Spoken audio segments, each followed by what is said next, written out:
Hello കൂട്ടുകാരെ, children's വേൾഡിലേക്ക് ഏവർക്കും സ്വാഗതം. നമുക്കിന്ന് ഒരു മാന്ത്രിക ചെരുപ്പിൻ്റെ കഥ കേട്ടാലോ?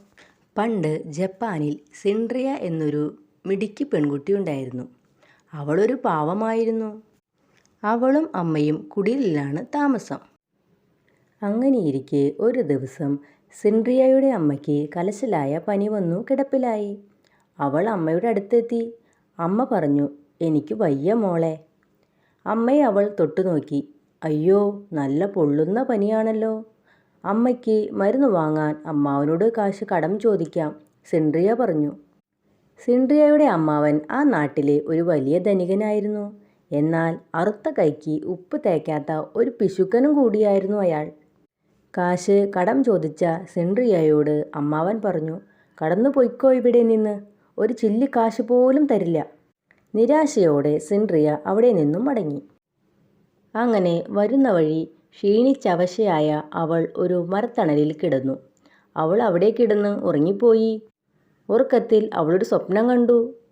അവളുടെ അടുത്തേക്ക് ഒരു സന്യാസി വന്നു പറഞ്ഞു, "മകളെ സിൻഡ്രിയ, എനിക്ക് നിന്റെ സങ്കടമൊക്കെ മനസ്സിലായി. നീ വിഷമിക്കേണ്ട, ഞാൻ നിനക്കൊരു സമ്മാനവുമായാണ് വന്നത്. ഇത് മരം കൊണ്ടുള്ള ഒരു ജോഡി ചെരുപ്പുകളാണ്. ഇതിന് ഒരു മാന്ത്രിക ശക്തിയുണ്ട്.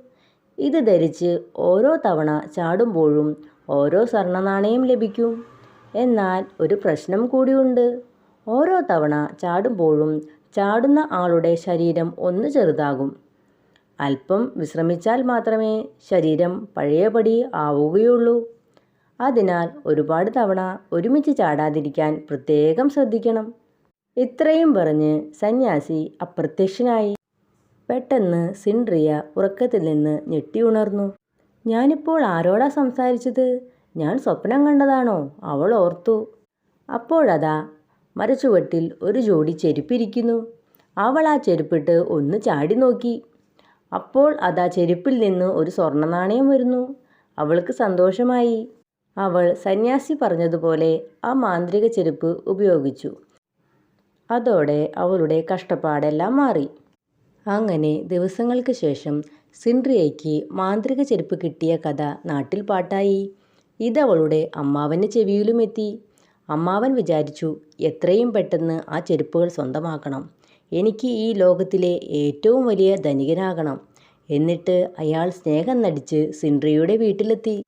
അമ്മാവൻ സിൻഡ്രിയയോട് ചോദിച്ചു, "നിന്റെ മാന്ത്രിക ചെരുപ്പ് എനിക്കൊന്ന് കാണിച്ചു തരാമോ?"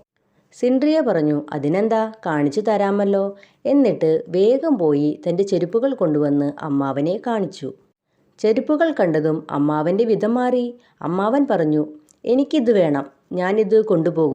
സിൻഡ്രിയ കരഞ്ഞു പറഞ്ഞു, "അയ്യോ, ചെരുപ്പ് കൊണ്ടുപോകരുതേ."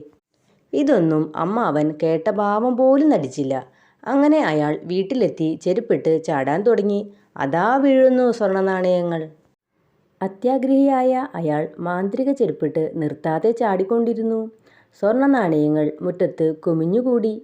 എന്നാൽ അല്പം കഴിഞ്ഞപ്പോൾ, "അയ്യോ, എനിക്കെന്തു പറ്റി? ഞാനിത് എങ്ങനെ ഇത്ര ചെറുതായി?" അപ്പോഴാണ് അയാൾ തൻ്റെ ശരീരം ശ്രദ്ധിച്ചത്. അമ്മാവൻ ആകെ ചെറുതായിരിക്കുന്നു. അമ്മാവൻ പറഞ്ഞു, "എല്ലാം എൻ്റെ അത്യാഗ്രഹത്തിൻ്റെ ഫലമാണ്. ഇനിയുള്ള കാലം ഇങ്ങനെ ജീവിക്കാനാകും വിധി." അങ്ങനെ അയാൾ പിന്നീടുള്ള കാലം ആ രൂപത്തിൽ ജീവിക്കേണ്ടി വന്നു.